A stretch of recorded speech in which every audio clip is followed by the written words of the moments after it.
Finally, I have been waiting so long for this thing.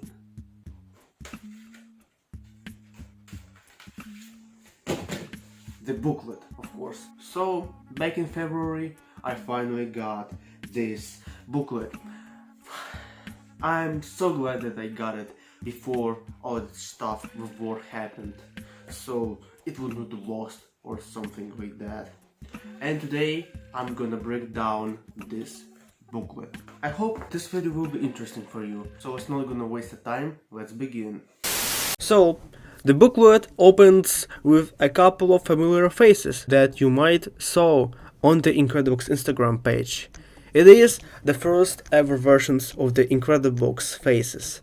And yeah, even here they look even more creepier than they were in the original Flash versions. And at the back of this booklet we have the very first interactive Flash mockup, which was created by Alan back in 2007 or 2008, which we know from the previous video. It is labeled as Incredibox version 0, and as we can see, the icons here were even more weird than previously, but maybe they mean something. So yeah, the first thing that we see is the Incredibox's first office, which is basically an Owen's apartment, the future CEO's phone, 128 megabytes of RAM, era of burnable CDs, and the 3 feet length between the bed and the desk, and all that was in 2008. And at the right we have the first ever sketches of the Incredibox Polo's caricature versions, and yeah, they tried to do it in 2 different angles, searching for the character. They all look pretty cool, but of course the one that we got is the most iconic one. Then we have 2011, the year when Incredibox team were starting to do the second version of Incredibox and making their own company called So Far So Good. And here we see them working on the iPhone version mockups, as we can see on these papers. Romain talks about what font to choose, serif or sans serif, Paul talks about imajor or minor, and Alan talks about some programming stuff that I cannot understand. Then we see a photo of Alan and Romain working on the programming code. Well, Alan mostly works on it. And we see the jokes here that Romain probably has not blinked in the last 2 hours. But Alan probably has not blinked in the last 2 days.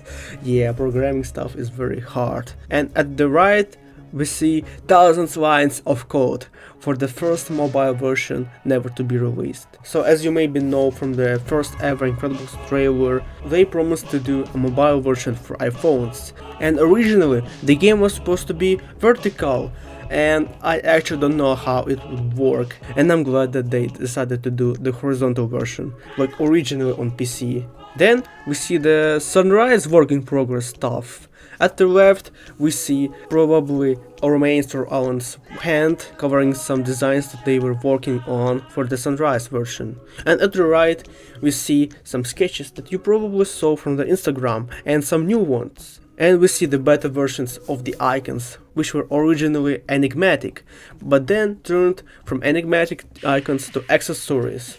And I think it was a very good change, which made it iconic. It's better to use something familiar than some weird figures that it is hard to understand what they mean. And yeah, I don't know if originally Sunrise was supposed to be black and white, like Little Miss, but yeah, on the sketches we see them doing black and white stuff. Then at the left we see Incredibox team working on their first real office, and they were scraping the floor, and they look very tired and exhausted, and Romain wasn't happy about it. 2 weeks of sweeping the floor, great idea, Alan. Poor Paul. 2012, the So Far So Good company is founded, and at the right we see the first ever real trophy which Incredibox team got on the WoWy Awards. And we see 4 members of the team, Alan, Romain, Paul and Flora. And also the percentage of what they were doing. 25% working hard and 5% chilling. Then at the left we see a doodles of the possible way to do the mobile version of the Incredibox, which were made in 2011.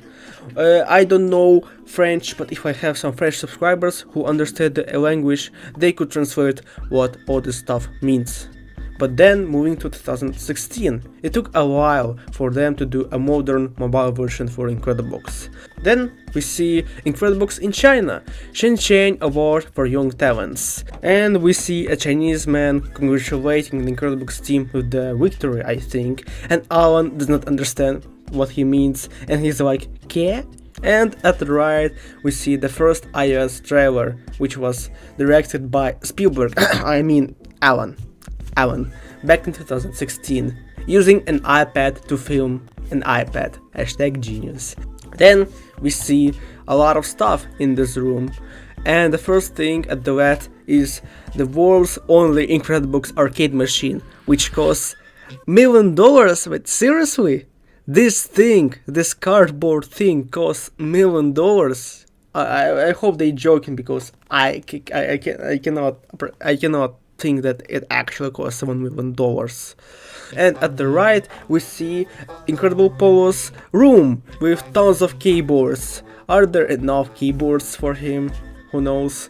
But it also has loads of buttons, just to make it look complicated. And of course, the authentic musician slippers. But even still, the length between desk and bed is 3 feet, like supposed to be for the Incredibox team. Then we moving on to 2017, when Incredibox team was on the exhibition promoting their game, and they were interviewed. And you probably saw this interview. I don't know if you want me to break down this interview, but maybe I think it's already too old. And we see some jokes here, like hungover, alone, and hole in his show. And at the right we see Alan and probably his cat, which finally got a name, Brick, who is the real brains behind Incredibox. Then we see a picture of Incredibox team chilling finally after doing some work related to Incredibox. After an intense 12 hours working on a screen, a 5-hour break in front of a screen, and they were playing some stuff. I don't know what it is, this World of Warcraft or what, but it looks pretty old. And also at the top left we see a map and a mark telling that we are here in France. And at the right we see an image from 2019, when Incredibox was 10 years old, and Incredibox team decided to do 3 rings to rule them all. I hope one day these rings will be in shops so we could buy some. And this one is more of a funny stuff. At the left we see a funny picture of Alan, Romain and Paul just being dumb and doing some stuff. No comment. And at the right we see the sketches made by Alan, I think. The dream team, how Alan sees us, and then they look very amazing. So yeah, that's it for today. I hope you enjoyed this booklet breakdown. I know not a lot of people are able to buy such stuff, and I hope Incredibox team doesn't mind that I shared it with you all. And I hope you enjoyed it as me. I think this booklet was a very good addition to the unreleased album, besides the songs. And I hope in future we're gonna get something like that too. But that's it. Thank you for watching, and I see you next time.